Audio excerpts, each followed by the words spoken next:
नवंबर 2018 में रायसेन का माखन सिंह माल से भरा अपना ट्रक चला रहा था।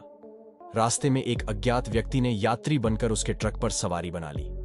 सुनसान रात में ट्रक सड़क पर तेजी से दौड़ रहा था और माखन को इस बात का अंदाजा नहीं था कि यात्री के भेष में उसके बगल वाला व्यक्ति वास्तव में एक सीरियल किलर था। उसी रात माखन की हत्या कर दी गई और उसका ट्रक भोपाल के पास गंभीर हालत में मिला। माखन की हत्या की जांच के दौरान भोपाल पुलिस ने खामरा के साथी जयकरण को पकड़ा और गहन पूछताछ के बाद उन्हें मंडीदीप में एक दर्जी आदेश खामरा का पता चला।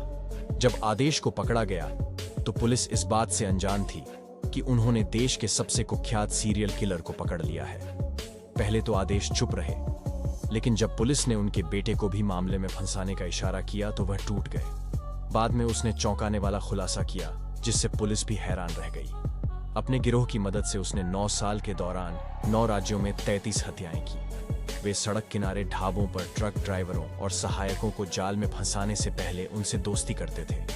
आदेश का साथी जयकरण ट्रक ड्राइवर कंडक्टर को कभी पार्टी का ऑफर देकर तो कभी ट्रक में अपना मोबाइल फोन चार्ज करने का बहाना करके बातों में उलझा लेता था।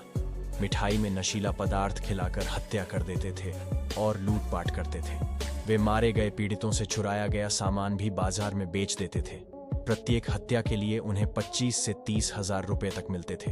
प्रत्येक गिरोह के सदस्य राज्यों में कोड शब्दों में संचार करते थे। जयकरण की भूमिका ट्रक ड्राइवरों और क्लीनरों को अपनी बातों से प्रभावित करने की थी। वह आदेश को बुलाता और कहता, भाई हमें कुछ मीठा खिलाओ। इसका मतलब था कि ट्रक ड्राइवर कंडक्टर उनके जाल में फंस गए थे और फिर वे उन्हें नशीली मिठाई खिलाकर बेहोश कर देते थे। पुलिस इस सीरियल किलर के दुस्साहस से दंग रह गई। इससे पहले कि पूछताछ की जाती, आदेश ने हथकड़ी से अपनी कलाइयां खुजाईं, उन्हें छाटा और फिर कहा, अब सब कुछ लिखो, मैं तुम्हें बताऊंगा कि मैंने यह कैसे किया। उसके आचरण ने पुलिस को हैरान कर दिया। उन्होंने घूरते हुए पुलिस अधिकारी से अहंकार पूर्वक यहां तक कहा, घूरना बंद करो, सहयोग करो।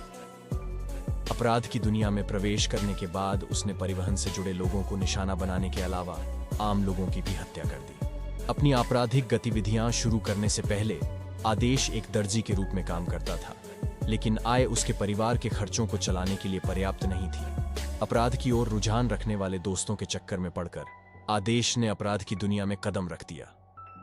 उन्हें सभी घटनाएं तारीखों के तौर पर याद थीं, लेकिन इन हत्याओं पर उन्हें कोई पछतावा नहीं था।